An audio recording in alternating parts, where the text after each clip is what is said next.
Maestro Sir Anton, guro't vlogger na Pilipino, tagahatid ng balita sa bayan ay totoo. Mga benepisyo ng guro, kanyang tinatalakay. Sa video natin ngayon mga kamaestro ay pag-usapan naman natin itong across the board monthly allowance for teaching and non-teaching personnel or yung Senate Bill number 410 ni Senator Bongo. Ayan. So may mga nagtanong nga sa atin kamaestro. Ayan, may mga nag-PM po sa atin pong official Facebook page kung totoo nga ba itong nag-circulate ngayon sa social media na monthly allowance down across the board. Ayan. Kung tatanungin niyo po mga kamaestro, ito po ay totoo. Ayan. Pero ito po ay Senate Bill pa lamang. Ano po? Hindi pa po yan isang ganap na batas.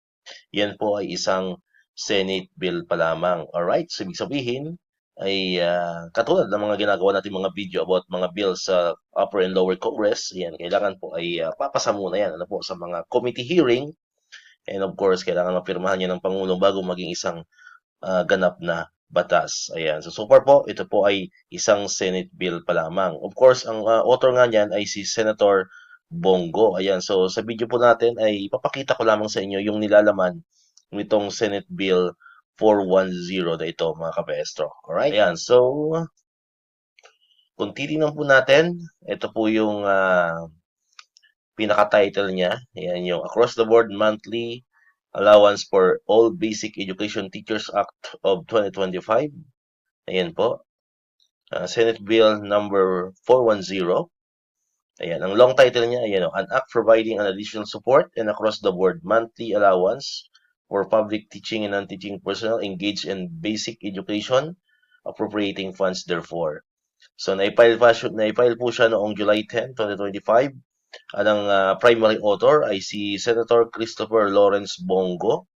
Primary Committee, Civil Service Government Reorganization and Professional Education.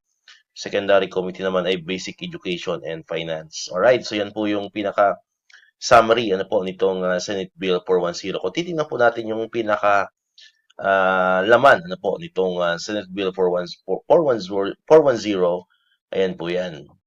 So ito po mga kamaestro. Ayan. So Senate Bill 410 introduced by Senator Christopher Lawrence Bongo. Ayan, nabasa na natin kanina. Ito yung long title niya, An Act for Additional or Providing for Additional Support and Across the Board Allowance for all public teaching and non-teaching personnel. Ayan, engage in basic education, appropriating funds, therefore. Ito po yung kanyang explanatory note. Hindi ko na po yan babasahin. Ayan, kasi medyo mahaba po yan. Ayan po yung explanatory note ng Senate Bill 410. And of course, ayan, permado po yan ni Senator Christopher Lawrence Bongo. And ito po yung pinaka Senate Bill niya, ayan. So, 20th Congress of the Republic of the Philippines, first regular session, ayan. Senate Bill 410, introduced by Senator Christopher Lawrence Bong Tigo, ayan. An act providing for additional support and across-the-board allowance for all public teaching and non-teaching personnel engaged in basic education, appropriating funds therefore. Ayan po yung section 1 niya. Short title, this act shall be known as the Across-the-Board Monthly Allowance for All Basic Education Teachers Act of 2025. So, ibig sabihin, if ever pong maging isang ganap na batas po ito, so lahat po ng mga teachers ayan, na engage in the basic education. Ayan, yan po yung makikinabang dito sa batas na ito mga kamestro. Or dito sa bill na ito, kung maging isang ganap na batas, ano po itong bill na ito. Alright. So, Declaration of Policy on Section 2, it is declared that the policy of the state to ensure that education receives the highest budgetary priority and that teaching will attract and retain its rightful share of the best available talents through adequate remuneration and other means of job satisfaction and fulfillment. Towards this end, the state shall promote and protect the welfare and economic well-being of public school teacher and personnel in basic education. Ayan, mukhang itong section 2 na to, itong hindi pa nangyayari, ano po mga maestro. Talagang, hindi naman sa pag-ano talagang napapabayaan po, ano, napag-iiwanan ang mga teachers dito sa Pilipinas. Okay? Then, section 3, yung coverage niya.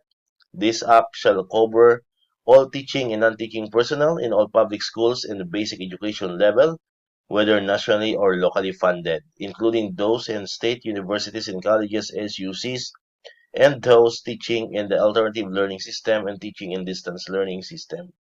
Ayan. So, lahat, ano po. So, hindi lang siya teacher, ano po, kasama rin ang mga kasamahan natin, ang mga minamahal nating non-teaching personnel.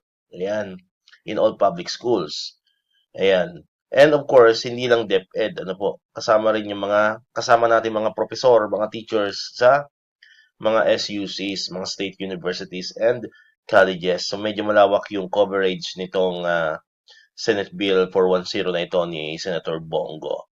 Ayan. For the Section 4 naman, ayan, additional compensation, the Department of Education shall determine and provide an additional monthly allowance to be granted to covered personnel indicated under Section 3 of this Act as additional compensation to their existing salary and benefits, provided that said additional compensation shall be considered as part of the basic salary for the purpose of computing retirement pays and bonuses that the beneficiaries under this Act are entitled to provide further, that the support granted under this Act shall be without prejudice to future increases in the basic pay of the herein beneficiaries. And yun po yung Section 5 niya, to immediately implement the provision of this Act. The initial funding shall be sourced from the savings of the executive branch of the government and other possible sources that may be determined by the Office of the President. Thereafter, the amount necessary to implement this Act shall be included in the Annual General Appropriations Act. Ayan. Then, ito po yung mga Section 6, di ko na po yan isa-isahin, repealing clause, and effectivity. Ayan. Ang di ko lang dito makita mga ka-maestro is yung amount ano. So walang naka-indicate na amount dito po sa Senate Bill 410 na ito ni Senator Bongo. So wala pong nakalagay na specific amount. So kung ever man sigurong ito ay papasa ano po bilang isang ganap na batas, doon lang siguro tutukuyin ano po kung magkano. Yan sana naman medyo malaki. Di bale nang medyo maliit, ano, mahalaga sana ay pumasa. Yun ang tanong, di ba? Kasi syempre alam naman natin tayo mga teachers, katulad nyo rin ako, ano po, mga kamaestro, katulad nyo rin ako. Ako tagagawa lang ng video, pero same tayo ng sentiment, same tayo ng nararamdaman, alam naman natin na ito ay bill na naman, na parati na lang natutulog sa pansitan, di ba? So, kaya di rin natin masisisi, yung mga teachers nagko-comment dyan, na bill na naman yan, puro bill na naman yan, which is totoo naman, ano po. So, kasama nyo rin ako dyan. So, ito kasing video, ginawa lang natin to inform all the teachers, about dito sa Senate bill na ito, pero hindi ko kayo pinapaasa. Yun po yung malinaw po dun mga kamestro. Hindi ko kayo binibigyan ng false hope kasi kasama nyo rin ako or same tayo ng sentiment, same tayo ng nararamdaman na karamihan sa mga bills ay talagang paasa lang talaga sa mga teachers. 'Di ba? So, yun. Kumbaga ito kumbaga baka hindi nga 50-50 ang chance, 'di ba? Baka 40-60 pa. 'Di ba? Mas malaki pa ang chance na hindi ito maging isang ganap na batas. Pero syempre, katulad ng sinabi ko kanina, dito naman tayo para i-inform ko kayo sa mga Senate bill na may kaugnayan sa atin pong welfare. Ayan. So, yun na lang po ang gagawin natin ay mag-antay tayo, mag-pray na sana ito ay maging isang ganap na batas. Pero wag muna po tayo umasa 100% na ito ay magiging isang ganap na batas, di ba? So, kayo mga kamaestro, kung kayo po ang tatanungin ko, ano po ba ang masasabi nyo tungkol dito sa Senate bill ni Senator Christopher Lawrence Bongo na ito mga kamaestro about the across-the-board allowance for public teaching and non-teaching personnel. Ayan, comment down below mga kamaestro. Ayan, comment po kayo dyan. And of course, makikisuyo tayo bago tayo magtapos. Ayan, baka pwede nyo rin mapalo po yung ating personal account. Yung ginagamit ko pong pang-share dito sa atin pong mga video sa mga FB groups.